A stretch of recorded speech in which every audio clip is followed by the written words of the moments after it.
Opa, desculpa atrapalhar a viagem, mas vamos falar sobre 5 lições que eu aprendi nos meus últimos 5 anos de terapia e que eu acho que também podem ajudar você. Mas antes de começar o vídeo, eu queria me apresentar. Eu sou o Gustavo Frutuoso e esse é mais um episódio do Desculpa Atrapalhar a Viagem, um quadro aqui no meu canal no YouTube que visa falar sobre coisas que eu tenho pensado, reflexões e conteúdos voltados para consumo, hábitos, narrativas, dados, de assuntos que eu gosto, também sobre masculinidade e saúde mental. Pro vídeo dessa semana eu tava meio em dúvida do tema que eu queria trazer pra cá. Mas aí nessa última noite, antes de eu pegar pra gravar, eu acabei vendo um vídeo do TikTok que acabou me influenciando e eu vim aqui trazer esse conteúdo da minha maneira. Acabei de ver o vídeo de uma gringa resumindo 4 anos de terapia em 1 minuto, então eu vou traduzir pra vocês. Você realmente se torna o que você pensa. Se você alimentar a sua mente com lixo, você vai se sentir um lixo. Emoções não são problemas, são sinais. O medo mostra o que realmente importa. A raiva mostra quando algum limite seu foi ultrapassado. Ansiedade significa que você tá preso no futuro e é um lembrete pra você voltar e viver o presente. Então, como no vídeo ela falou 4 anos de terapia em 1 minuto, hoje eu vim trazer uma proposta que é 5 lições que eu aprendi na terapia em 5 anos.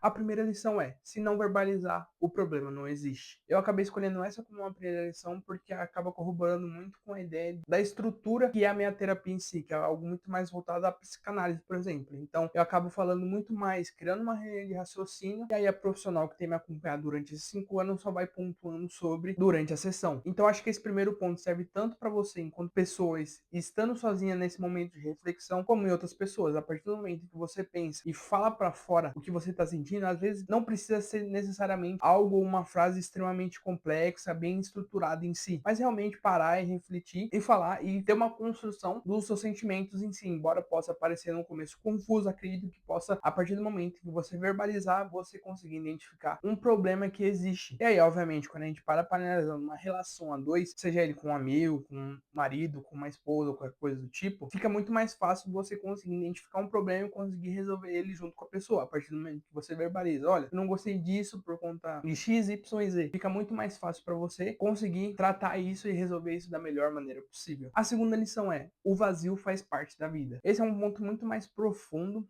do que o primeiro em si, que é você identificar e você conseguir verbalizar as coisas que você tem sentido. Quando eu paro para falar que o vazio faz parte da vida, é algo muito mais voltado a você compreender as coisas que te faltam e você conseguir viver a partir disso da melhor maneira possível. Obviamente, eu acho que quando a gente para entrar numa terapia, entrar numa reflexão e entrar num modo em que você quer cada dia mais melhorar, a proporcionar uma melhora na sua vida significativamente, eu acho que a gente sempre tem, tipo, por exemplo, eu ainda não consegui o emprego dos meus sonhos, ou eu não tenho a família dos meus sonhos, ou eu não tenho uma relação com meu pai, com a minha mãe, com algum familiar meu que me importa para mim da melhor maneira. Não necessariamente você vai conseguir resolver todas essas questões em si. Você pode procurar inúmeras coisas para preencher algo que você está sentindo falta, mas não necessariamente você vai conseguir preencher isso. E aí você vai ter que lidar com isso e não acabar desenvolvendo um sentimento melancólico por isso, de tipo, caramba, e ficar se remoendo, de tipo, isso acaba sendo a única coisa que acaba sendo latente para você ir chamando a sua atenção dentro da sua vida. Porque, por exemplo, quando a gente pode parar para analisar um cenário de que você pode ser mega talentoso, mega profissional e também ter tido um progresso significativo no seu lado profissional, mas no seu lado pessoal você teve que abrir mão de algumas coisas para conseguir chegar nesse Olimpo, para conseguir chegar nessa meta principal que seja profissional. Só que esse seu lado profissional não pode ser menos do que uma parte que está faltando em si. Eu consegui chegar num estágio que eu nunca esperava do meu lado profissional, ou eu consegui chegar num estágio em que eu almejei chegar. Mas eu entendo que na minha parte pessoal, por exemplo, de um relacionamento, não foi tudo que eu esperava em si. Você pode, obviamente, tentar mudar isso, mudar esse cenário para se sentir completo nas coisas. Só que mesmo assim, se você conseguir chegar num completo entre o lado profissional e o lado pessoal, alguma outra coisa dentro da sua vida vai faltar.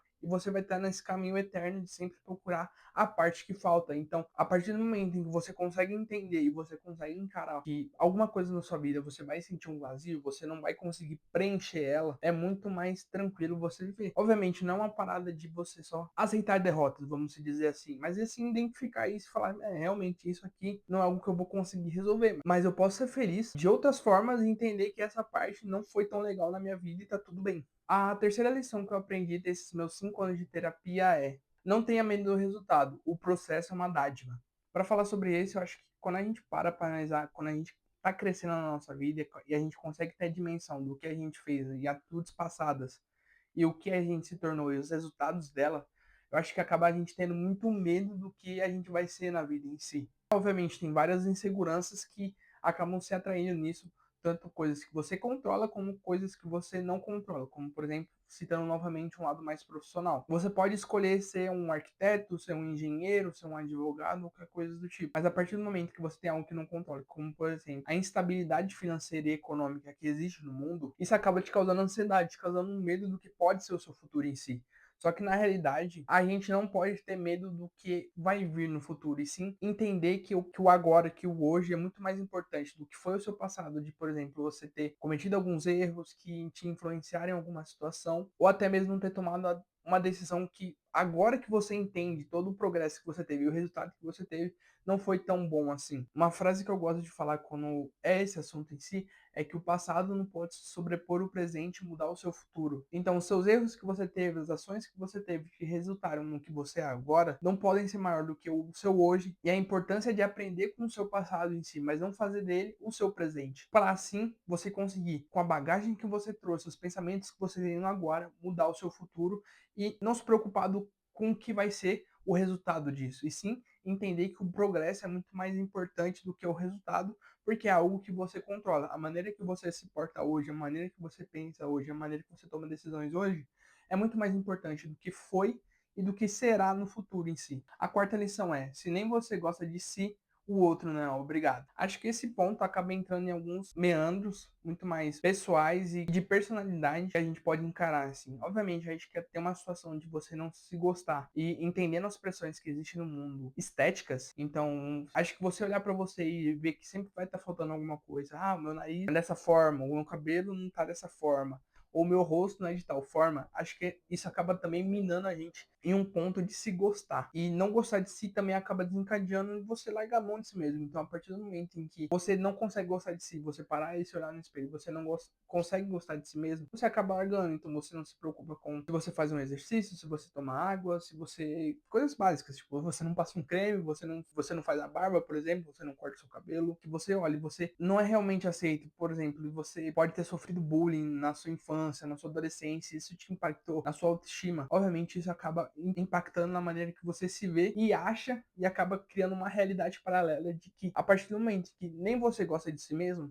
o outro também não vai gostar de você, embora o outro possa te entregar algo que é tipo, cara, eu tô gostando de você, eu acho você legal, eu acho você bacana, mas você não consegue realmente enxergar isso porque você não acredita no que ele fala. E acho que a gente pode encarar isso de uma outra vertente também, quanto à sua personalidade em si. Já ouviram um ditado, uma mentira contada 1000 vezes vira uma verdade? Acho que você pode, em algum momento, você ter se relacionado com uma pessoa que pode ter falado pra você que você era um chato, que você não era legal, que você é X, Y, Z de alguma coisa ruim. E você acabou acreditando nisso porque era uma pessoa que você tinha proximidade, você tinha carinho, então aquela opinião importava, mas não necessariamente ela era uma verdade em si. Muitas vezes o que poderia ter se tornado é só uma frustração da outra pessoa com o que ela estava esperando que você entregasse em si. E por último, mais ou menos importante, a quinta lição: escolha a sua própria caixa. Quando eu falo sobre caixa, isso acabou sendo criado dentro da minha terapia como um comparativo de projeções e expectativas que as outras pessoas têm da gente em si. Então, por exemplo, você pode viver numa família em que ela espera que você seja um advogado, que você tenha uma família de 3 filhos e tenha uma casa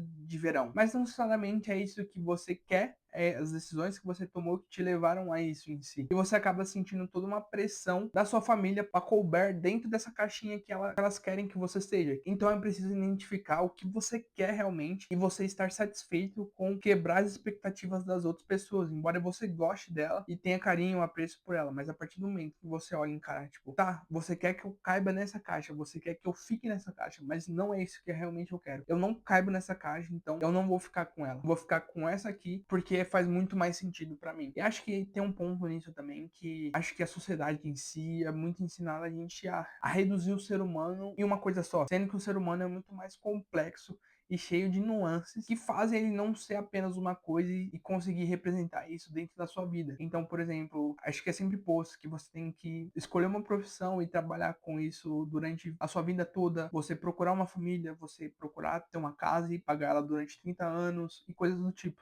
sabe? E se você chegou até aqui, eu acredito que você tem uma opinião sobre esse vídeo. Então deixa um like, um comentário, se inscreva, porque toda quarta-feira tem um vídeo novo aqui no canal.